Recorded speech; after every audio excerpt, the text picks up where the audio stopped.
اعوذ باللہ من الشیطان الرجیم، بسم اللہ الرحمن الرحیم۔ سورہ ہجر کی آیت نمبر 94 سے معلوم ہوتا ہے کہ یہ مکہ مکرمہ میں حضرت محمد مصطفیٰ صلی اللہ علیہ وآلہ وسلم کی بعثت کے ابتدائی زمانے میں نازل ہوئی تھی، کیونکہ اس آیت میں پہلی بار آپ صلی اللہ علیہ وآلہ وسلم کو کھل کر اسلام کی عام تبلیغ کا حکم دیا گیا ہے۔ سورت کے شروع میں یہ حقیقت بیان فرمائی گئی ہے کہ قرآن کریم اللہ تعالیٰ کی طرف سے نازل کی ہوئی کتاب ہے، اور جو لوگ اس کی مخالفت کر رہے ہیں ایک وقت آئے گا جب وہ تمنا کریں گے کاش کہ وہ اسلام لے آتے۔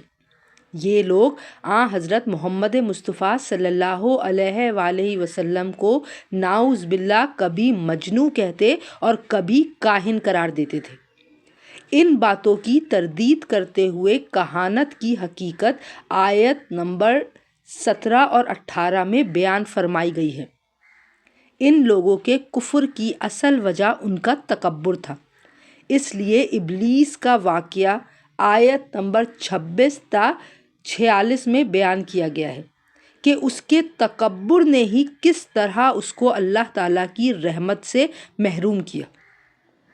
کفار کی عبرت کے لیے حضرت ابراہیم علیہ السلام، حضرت لوط علیہ السلام، حضرت شعیب علیہ السلام اور حضرت صالح علیہ السلام کے واقعات اختصار کے ساتھ بیان فرمائے گئے ہیں۔ حضرت محمد مصطفیٰ صلی اللہ علیہ وآلہ وسلم اور مسلمانوں کو تسلی دی گئی ہے کہ ان کافروں کی ہٹ دھرمی کی وجہ سے وہ یہ نہ سمجھیں کہ ان کی محنت بیکار جا رہی ہے۔ ان کا فریضہ اتنا ہے کہ وہ مؤثر انداز میں تبلیغ کریں، جو وہ بہترین طریقے پر انجام دے ہی رہے ہیں۔ نتائج کی ذمہ داری ان پر ہرگز نہیں ہے۔ سورت کا نام قوم سمود کی بستیوں کے نام پر رکھا گیا ہے جو ہجر کہلاتی تھیں، اور ان کا ذکر اس سورت کی آیت نمبر 80 میں آیا ہے۔